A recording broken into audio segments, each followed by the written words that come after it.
Okay, Mike, so you'd like to practice for your upcoming meeting with Renata? Yeah, she'd be a great client to win. Wealthy family, complex needs, but it's kind of a weak referral. Definitely not a slam dunk. Okay, so let's assume that you've welcomed her in and made her comfortable, and we'll start the conversation where you ask her about her needs. Ready? Okay. What can I help you with today, Renata? I'm getting married again. I love him with all my heart, but my family is very wealthy, and I want to take care to protect that wealth for my kids. We're going to have a joint spending account, of course, but as for assets, I don't know. I've got my parents and my brother harping at me to lock everything up. I need some unbiased advice. Well, we can definitely help you with that, Renata. We have lots of experience with these financial and estate issues, and I collaborate with a couple of excellent lawyers who specialize in the legal ramifications of blended families. You've got the right team here. Oh, what is it? I'm sorry. It's just that's almost exactly what the advisor I spoke to last week said. Oh, um, Let me think about it, and I'll get back to you. But thank you for your time. crap. Not the result you wanted? No, look, I know I can help her. We really do have a great team. I'm not sure what I could have done differently. Not to worry. We're going to talk it through. Would you say it's pretty representative of some of your meetings? Yes, well, when they're weak referrals. Obviously, when it's a stronger referral, I do better.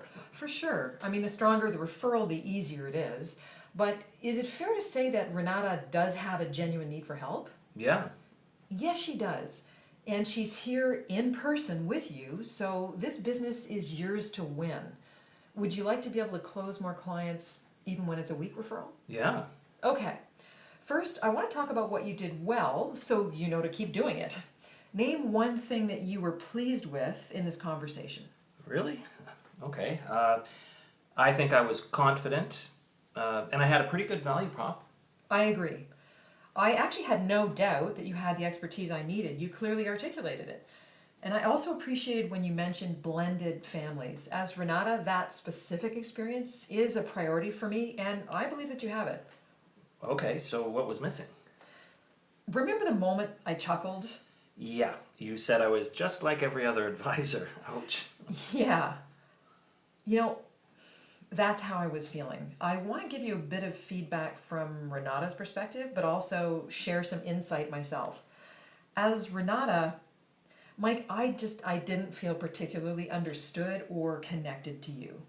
These are personal issues, and the expertise isn't enough. I need to feel a click, like you really get me as a person. Now, as your coach, I want to share this. I've worked with thousands of advisors over the years from all different firms, big banks, investment houses, insurance carriers, smaller boutique firms, and here's the thing.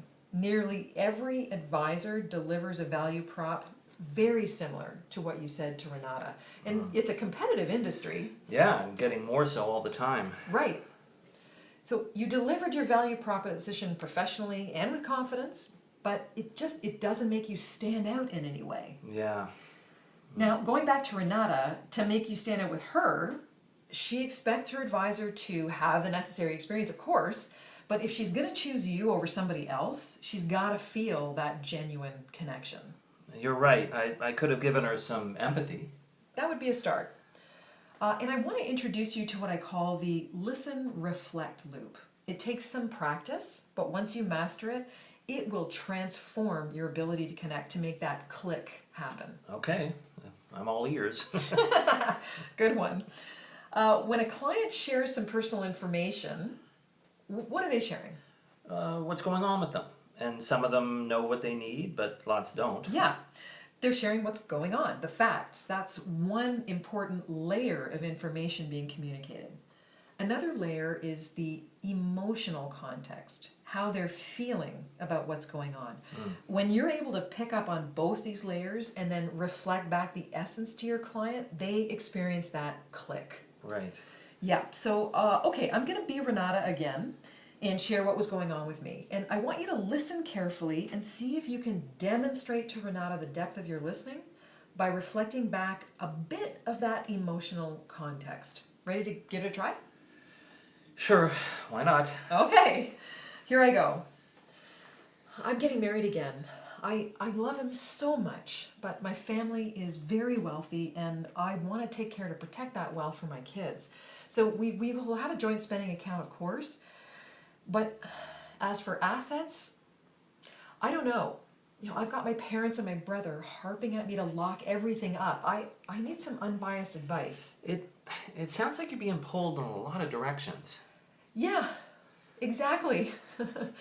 I want my fiance to know that I love him and trust him. What kind of a message does it send if I start our marriage with a prenup?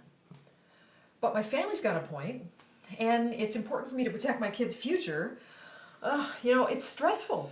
Renata, you mentioned unbiased advice. Yeah, I don't want to work with my parents' advisor. I really think that I should have my own. Someone who will take the time to understand the family situation, but who isn't biased by the history, if that makes sense. Absolutely. That's wise, in fact. It's understandable that you're feeling some stress. I mean, these are important decisions. That we help our clients navigate complex family and business situations on a regular basis. It's what we do. And you're not alone. In fact, a couple of my clients have also reconfigured their finances for a second marriage just in the last year or so. Look, they each made different choices in how they did it, but they're both happy with the outcome. Okay, that's good. That's good. How do we get started? And we'll stop there. Congratulations, Mike. How did that feel? Really good and a bit nerve-wracking, like jumping off a cliff or something. I think without knowing it, I've gotten a bit automatic in my responses. Yeah, that can happen to any of us. It's interesting. Sometimes experience is a bit of a trap. The sweet spot is to be able to draw on all your expertise and be fiercely present with every client and prospect. Did you hear that click moment with Renata? Oh, I did. When I said when I said she was being pulled in different directions, the whole conversation changed. Yes, that was the turning point.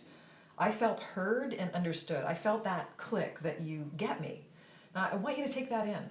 Oh, the turning point? Yeah, you heard the facts, but you also leveraged the emotional clues you heard. Right. When you said it sounds like you're being pulled in a lot of directions, you nailed it because that's exactly how I was feeling. And because I trusted your expertise and I genuinely understood, I felt that way, I decided that I wanted to work with you. You created that opening. Huh. I did. Yeah. You turned me from a weak referral into a client. Right. Hey, next session I'd like to work on a couple of objections. Okay, sure. I'm going to make a note of that. This week, jot down a list of them, and we're going to tackle them one by one in the next few sessions. Great. Now, we're not quite done here, so let's refocus and zero in on the specific changes you made in your listening so that we can practice and reinforce them before your meeting with Renata. That way, you'll be ready for anything. Oh, this is great. I already feel more prepared.